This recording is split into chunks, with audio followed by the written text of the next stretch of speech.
Hello, everyone. Let me take this opportunity to welcome you to our program, Hope Through Grief. Yes, this is a program where women connect with other women to try and inspire them and encourage them to develop hope while they experience loss. Since the COVID pandemic affected us, many people have experienced loss in different ways. People have lost their loved ones, they have lost jobs, lost their sources of income, and the list goes on. As a result of all the losses, people tend to lose hope. And the questions we ask ourselves is, does God really care? In our show today, we have a psychologist who will be sharing a few nuggets with us on how we can develop hope even as we grieve. Welcome to our show, Wintle. Thank you so much. Thanks for having me. Yes. Yeah. Can you please just tell us a little bit about yourself? Oh, yeah. Thank you so much. Like you said, I'm a psychologist. And not only that, a wife and a mother, and above all, a Christian. So don't mind when we talk that I'll keep on mentioning the power of God because He is the greatest psychologist before we come in. Okay. Yeah. That's interesting. And one of the questions that many people ask themselves when they grieve, when they experience loss, especially as Christians, is whether God cares. Does God really care? Yeah, that's a good question. Because yes, God cares. He does care when we are going through the ups and downs of life, when we experience loss, like we're talking about grief today. When we read, let's say, John 16, verse 22, it says, so with you now is your time of grief. It is just highlighted like that there will be a time of grief, but I will see you again and you will rejoice. So that's a promise that even though we go through a tough time, especially when we experience loss, there will be a time when God restores everything, and then we'll have that moment to rejoice. So the answer to your question again is that God does care. Okay, God really cares.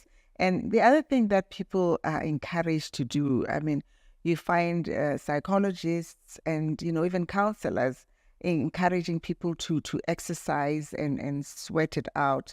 Can you talk to us about that and whether it does really help alleviate grief? Thank you. Yes.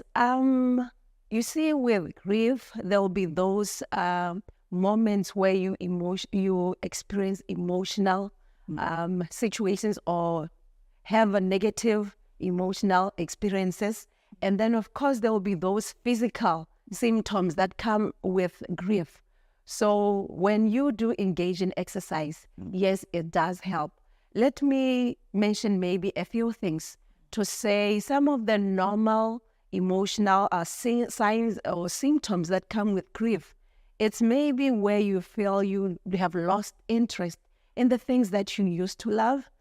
Maybe you've been a person who loves gardening and you realize after that loss, after that divorce, after that, when I lost my beloved person, I no longer feel like I really get the joy from gardening. Yeah, or from even just going for a walk like I used to. Some of the symptoms may also include things like all of a sudden there's that fear, there's that you feel guilty, there's that confusion that comes with it. These are just some of the normal emotional symptoms that come with it. And then these emotional symptoms, they also have a tendency to manifest physically, where there's this fatigue. You feel tired, you don't have that energy anymore. So it's just some of the symptoms that come with grief after you have lost something very significant in your life.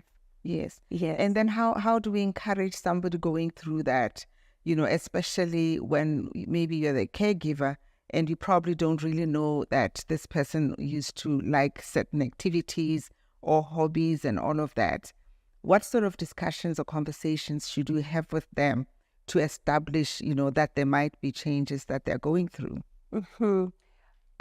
Especially when there's a caregiver around, This is are usually the people that happen to know us, and they'll make those observations that so and so these days it looks like they have lost control of their lives. Yes. They have lost focus. Maybe when it's a supervisor at work, they have lost focus, or even at home. Yes. The care that they used to give the kids, or even just sitting around with you, they no longer do that. Just those observations alone, when you are a caregiver, after paying attention to them, just go and have a chat with the person, and an honest one for that matter. Yes. Like, for example, you say, Bondle, I realized that you used to love going to the gym. What happened? These days you don't visit the gym often. Yes. Or you love to go to shopping. You don't seem to go there to the shops often these days. Yeah, you just point those things gently, but being honest at the same time, because you give somebody a food for thought to say, but is this true? What could have happened? Yeah, and then they can start trying to find ways of how to get out of the situation. Interesting. Yeah. Now, I would like you to talk to us about the relationship between the mind and the body and how they work together in order to reduce grief or alleviate this pain. Mm-hmm. You see, a human being has been created in a very magnificent and interesting way. Yes. So you realize that when the mind suffers, when you have a lot to think about, when you are bothered about something, when it takes a longer period of time, it starts showing physically in the body. So usually the negative effects in the mind, they'll show. You'll have those negative effects even in the body.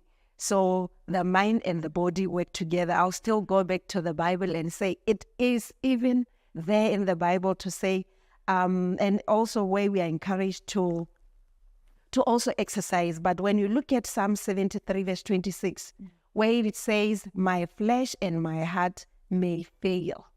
So flesh is the physical aspect.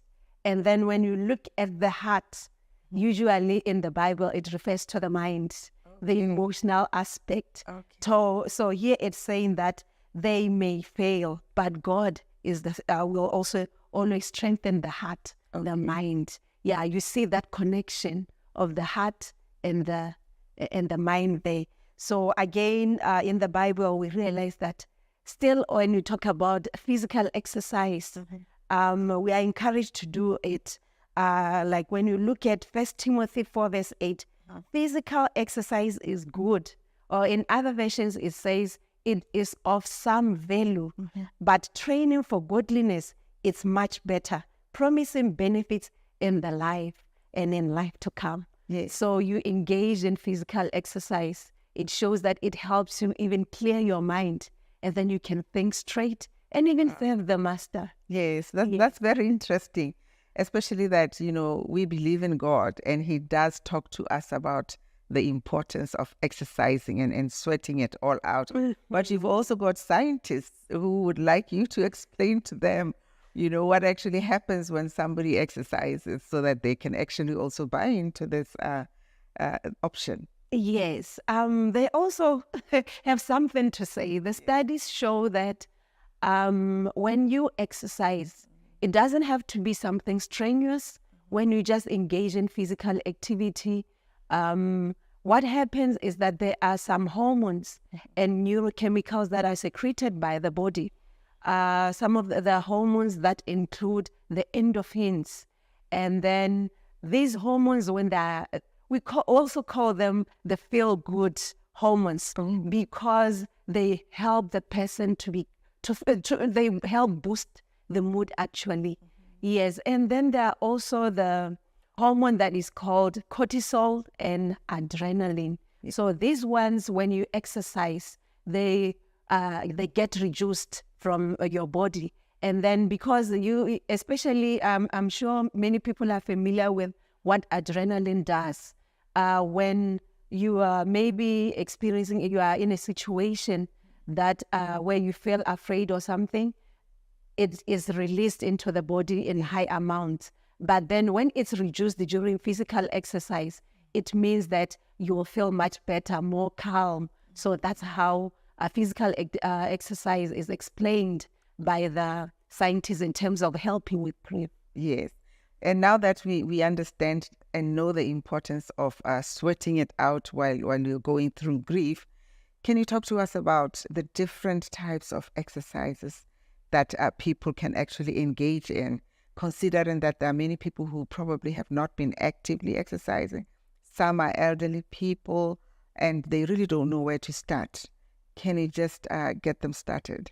Yes, there are actually lots of activities that you can engage in as a human being, but some of the ones that can be more effective, the outdoor workouts, just taking a walk, running, canoeing, like you have to experience nature, get in touch with it. You just have to be expose yourself to open air out there, and then you feel far much better. I know most men, I know, of course, other women, they also love football, soccer. Yeah, you just engage in that. It's a beautiful exercise. And there are other ones that actually they require less energy, like you do your yoga, you do your focused meditation, just the indoor ones, or even the simple ones like deep breathing, just taking in the air slowly and releasing it. Yeah, just like that. Okay. It's quite relieving. And then there are, of course, you can engage in these exercises as an individual alone, but it is also more helpful or more beneficial if you do it as a group, because they will be able to give you the necessary support. So yeah, you don't have to always go at it alone. Yes. Yeah. And I'm interested in knowing, what you would advise an elderly person in particular. These are people maybe in their 70s or whatever, who really have not been very active. Yes. What kind of exercises are most suitable for them? That's a good one. With the adults or the older people, something like stretching.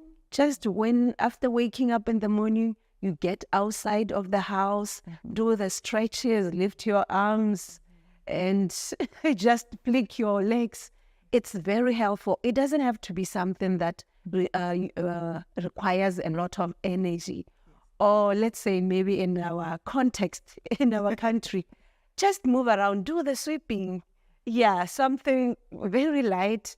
Yeah, don't just stay in the house or on the couch and that is it. Yeah. If you love cooking, just chop in the vegetables. And It's activity. Yes. Don't just sit. Yeah, or like I mentioned, gardening earlier on, watering your gardens. Wow, it's just so fulfilling. It's exercise. it's exercise. Yeah, actually, exercise is just about movement. Wow. Yeah, move your hands, your arms, your legs, your head. It's exercise. Interesting. I would like you to hold it there as we take a short break. Then we'll return to continue with our conversation. Please stay with us and come back so that we continue this discussion on the importance of sorting it out while we go through grief.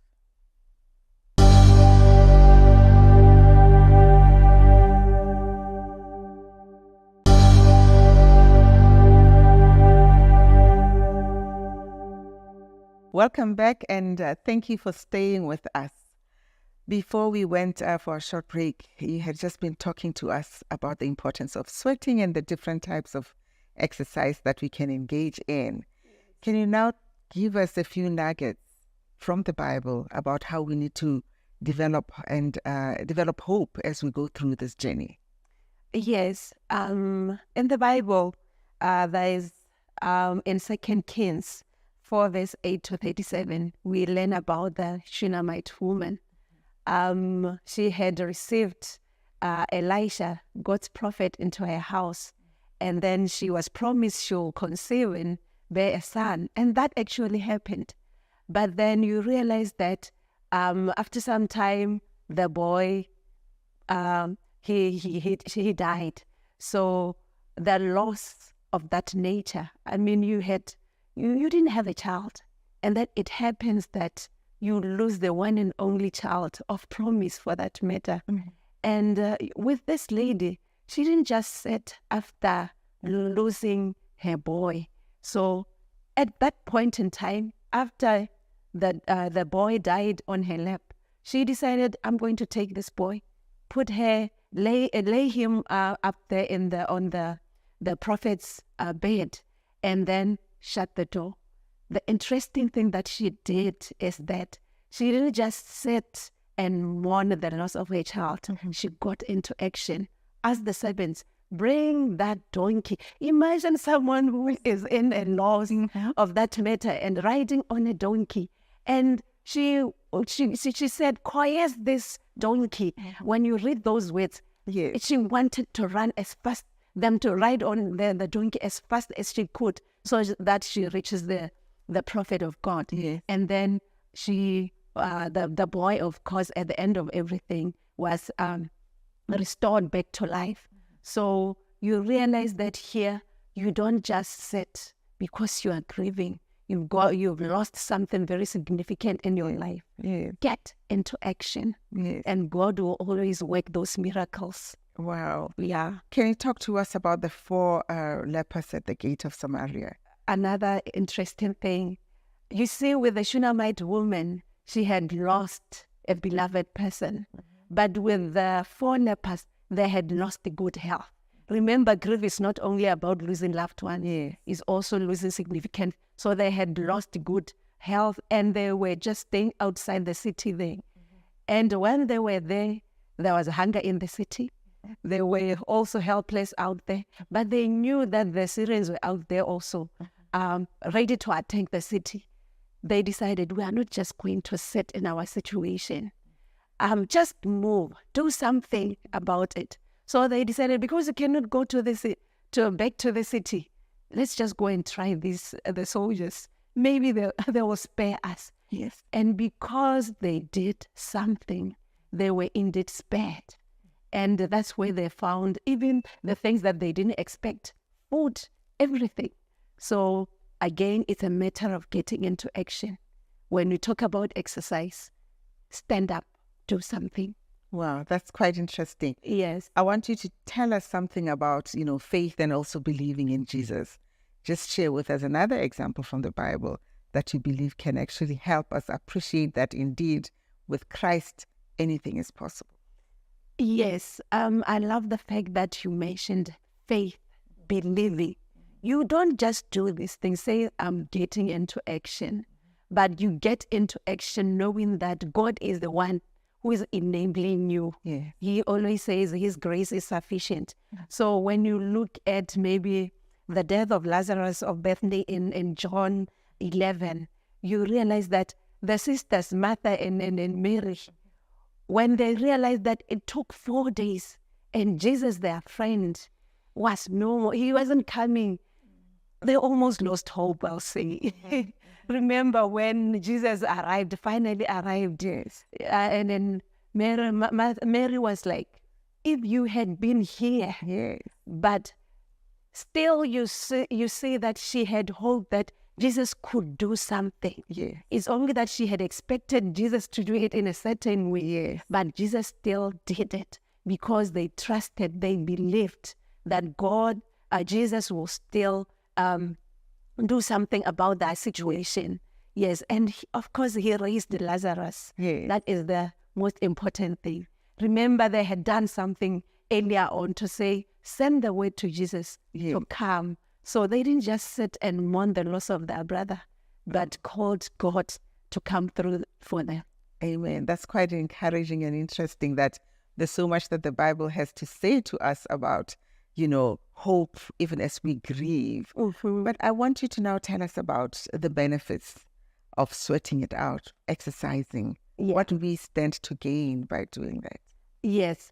Like I mentioned when I was talking about what the scientists say in relation to how the body and mind works, so that the body heals and the mind heals from grief.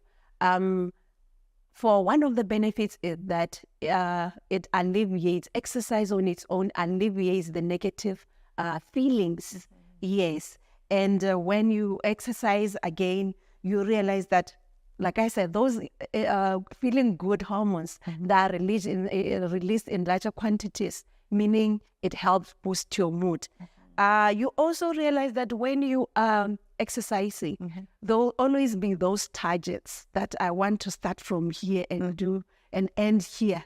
And then when you are able to start from somewhere and actually manage to reach your goal, it brings that good feeling. It brings a sense of achievement. And for a grieving person, it's a feeling good. It's a good feeling to go through. Yes. And again, you realize that it enables you to get back into the routine.